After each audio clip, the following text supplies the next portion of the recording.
Halo, assalamualaikum warahmatullahi wabarakatuh. Salam persaudaraan bagi dulur-dulurku persaudaraan sejati Trate dimanapun tempatnya. Pada kali ini saya mengajak dulur-dulur semua untuk belajar bersama, sharing, tukar kaweruh. Apabila nanti ada kekeliruan dari saya mohon maaf sebesar-besarnya karena tidak ada manusia yang sempurna di dunia ini. Nanti kalau dulur-dulur mempunyai pendapat lain, monggo saya persilahkan untuk mengutarakan pendapatnya. Karena apa? Karena di sini saya ingin mengajak saudara-saudara semua untuk sharing, belajar bersama menurut kepercayaan dan pendapat kita masing-masing. Karena apa? Karena tujuan organisasi kita itu sudah jelas, mendidik dan mengajari manusia berbudi luhur, tahu benar dan salah, serta bertakwa kepada Tuhan Yang Maha Esa. Sebagai anggota persaudaraan sejati Trate, kita harus tahu benar dan salah. Kita harus tahu benar dan salah berdasarkan dengan fakta-fakta yang terjadi. Seperti itu. Kali ini kita akan belajar berdiskusi tentang polemik yang terjadi sekarang. Karena apa? Karena banyak sekali dulur-dulur yang belum tahu dan banyak sekali dulur-dulur yang salah paham tentang polemik yang terjadi sekarang ini. Seperti ada dua pengurusan, yang satu pusat di Jogja, Jakarta, yang satu pusat di Madiun. Terus kemarin yang baru viral itu adalah katanya logonya baru, logo plus lukisan katanya. Nah, nanti kita bahas di sini bersama-sama. Langsung saja kita masuk ke pembahasan yang pertama. Di depan saya ini sudah ada buku ADART, Anggaran Dasar dan Anggaran Rumah Tangga Persaudaraan Sejati Trate tahun 2016. Kenapa ada buku ADART? Karena ADART ini yang mengatur jalannya organisasi kita. Ini ibarat di negara kita, negara Indonesia itu adalah Undang-Undang Dasar 45 yang mengatur jalannya pemerintahan. Langsung saja, karena apa? Karena organisasi kita itu sebenarnya itu tidak ada dua kepengurusan. Yang sah menurut ajaran dan menurut hukum itu cuma ada satu, yakni organisasi yang diketuai oleh Kang Mas Insinyur Muhammad Taufik SH MSc. Kenapa saya bilang seperti itu? Karena yang biasa kita sebut P16 gitu aja, P16 itu sah menurut ajaran. Kenapa kok menurut ajaran?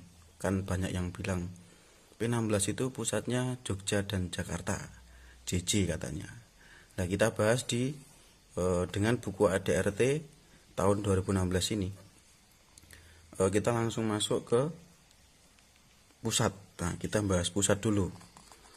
Pusat organisasi Persaudaraan Sejati Trate itu di Madiun, Jawa Timur. Tidak ada yang istilahnya P16 itu pusatnya mau dipindah di Jogja, di Jakarta. Itu enggak ada ya. Karena apa? Karena di sini jelas di buku pedoman ADART ini jelas bahwa pusat PSHT itu di Madiun. Seperti di sini disebutkan di bab 11. Ya, ini juga ada Anggaran Dasar Persaudaraan Sejati Trate tahun 2016 pusat Madiun. Nah, di sini tidak ada kata-kata pusat JJ, itu enggak ada. Pusatnya tetap di Madiun. Berdasarkan bab 11 halaman 13. Langsung saja kita masuk ke halaman 14. Nah, ini. Nama dan kedudukan pasal 2. Nama organisasi dan pendirian. 1. Organisasi ini bernama Persaudaraan Sejati Trate. Untuk selanjutnya disebut SH Trate. Poin 2. SH Trate didirikan pada tahun 1922 di Desa Pilangbangau, Madiun untuk jangka waktu yang tidak terbatas. Pasal 3. Kedudukan organisasi SHTRATE berkedudukan dan berpusat di Kota Madiun, Provinsi Jawa Timur, Indonesia. Nah, di sini jelas kalau PSHT itu pusatnya di Madiun, jadi jangan terlalu mudah dibodohi, jangan terlalu mudah berspekulasi dan hanya berdasarkan katanya P16 Jogja, katanya P16 itu Jakarta. Jangan mudah terprovokasi seperti itu. Kita sebagai warga PSHT itu harus berdewasa menyikapi sebuah masalah berdasarkan fakta-fakta yang terjadi. Jadi kita harus ngelenggono, kita harus tahu diri, kita harus mau belajar, mau berusaha untuk mengetahui apa itu persaudaraan kita ini, apa itu organisasi kita ini. Kita harus berpikiran jauh dan mau belajar organisasi. Di sini jelas ya. Di sini jelas berpusat di Kota Madiun, Provinsi Jawa Timur, Indonesia. Jadi tidak ada yang namanya pusat Jakarta, pusat Jogja, itu enggak ada. Ya, terus katanya Mas Taufik itu kan sudah diberhentikan, terus diganti sama Mas Murjoko. Waduh, itu siapa yang memberhentikan? Nah, kita kan harus, kalau kita nggak belajar ini, kita nggak tahu. Makanya saya di sini mengajak jenengan-jenengan semua, saudara-saudara semua untuk belajar. Karena apa? Karena masa bakti pengurus persaudaraan Sejati Trate tahun 2016 itu masa baktinya 5 tahun sampai tahun 2021. Jadi kalau belum 2021 tidak bisa diadakan perapatan luhur lagi, karena sudah diatur di ADRT ini. Kita sudah diatur di ADRT ini, sudah jelas bahwa parluh itu diadakan 5 tahun sekali. Kita buka di pasal 11 halaman 17. Nah, ini pengurus pusat merupakan pelaksana organisasi dan bertanggung jawab dalam urusan ini semua. Terus ya kita masuk ke poin 2 saja. Masa bakti pengurus pusat selama 5 tahun dan dapat dipilih kembali pada masa bakti berikutnya melalui parapatan luhur. Itu.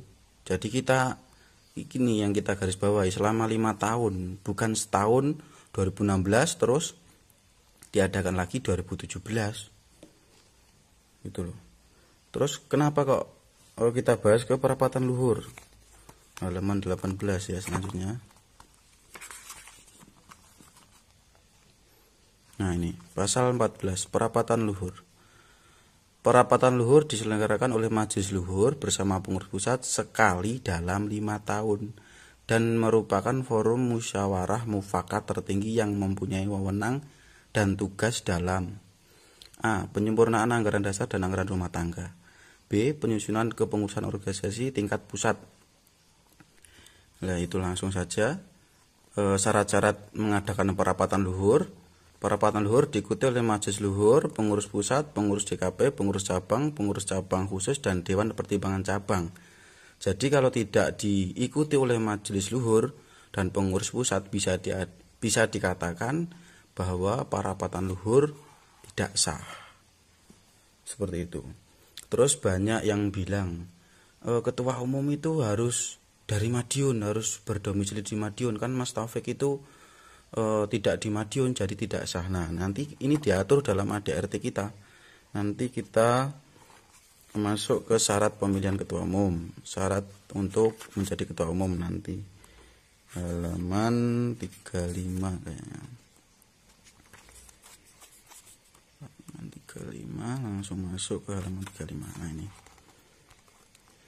pengurus pusat, ketua umum pusat 1. Warga tingkat 2 yang aktif dalam organisasi minimal 15 tahun. Nah, di sini jangan langsung berspekulasi berpendapat bahwa harus tingkat 2 selama 15 tahun. Tidak seperti itu.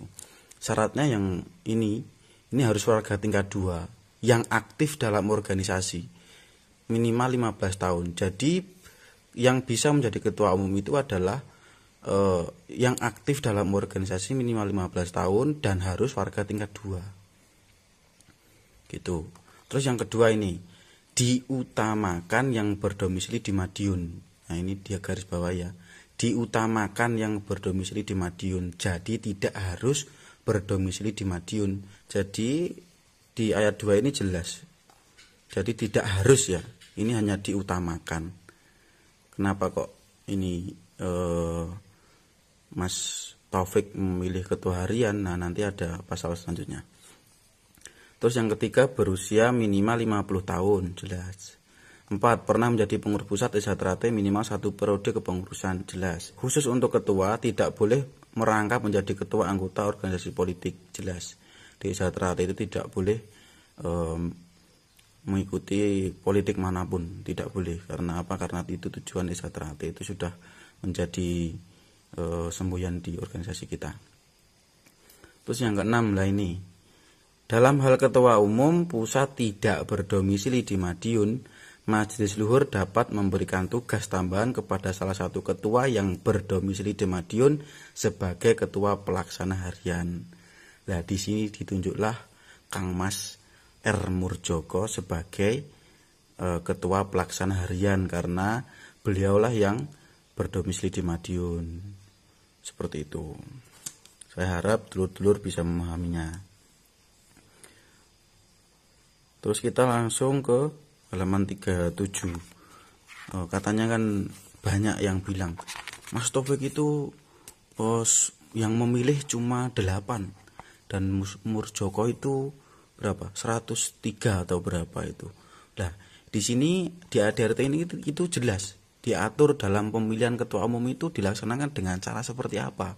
Apakah dengan cara voting seperti organisasi yang lain, banyak-banyakan suara? Oh, tentu saja tidak. Karena apa? Karena organisasi kita itu organisasi yang berbentuk persaudaraan. Jadi tidak ada untuk banyak-banyakan suara, banyak-banyakan yang memilih.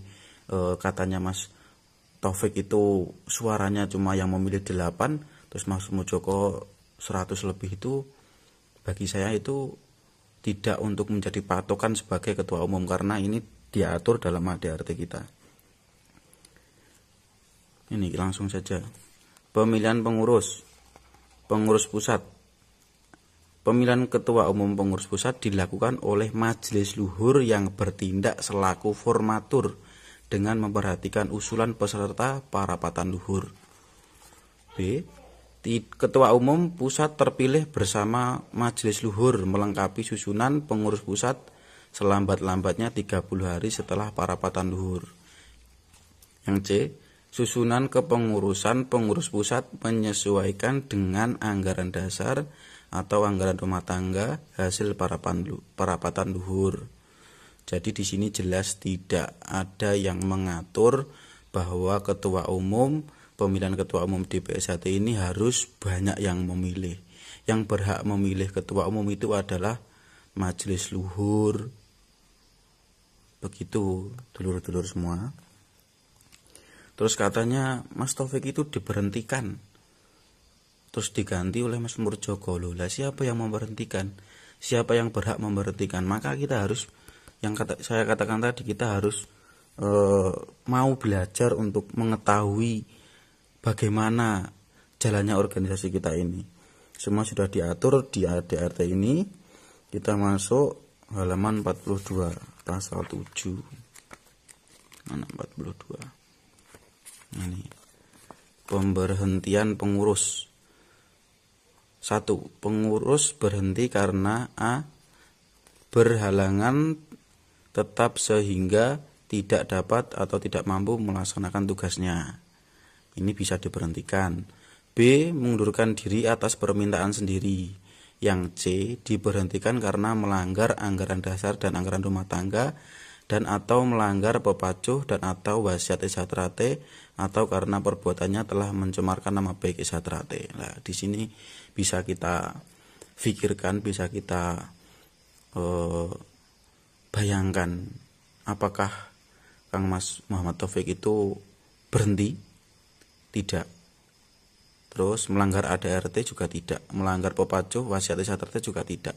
Jadi tidak ada yang diberhentikan. Jadi masa bakti Mas Taufik itu dari tahun 2016 sampai tahun 2021.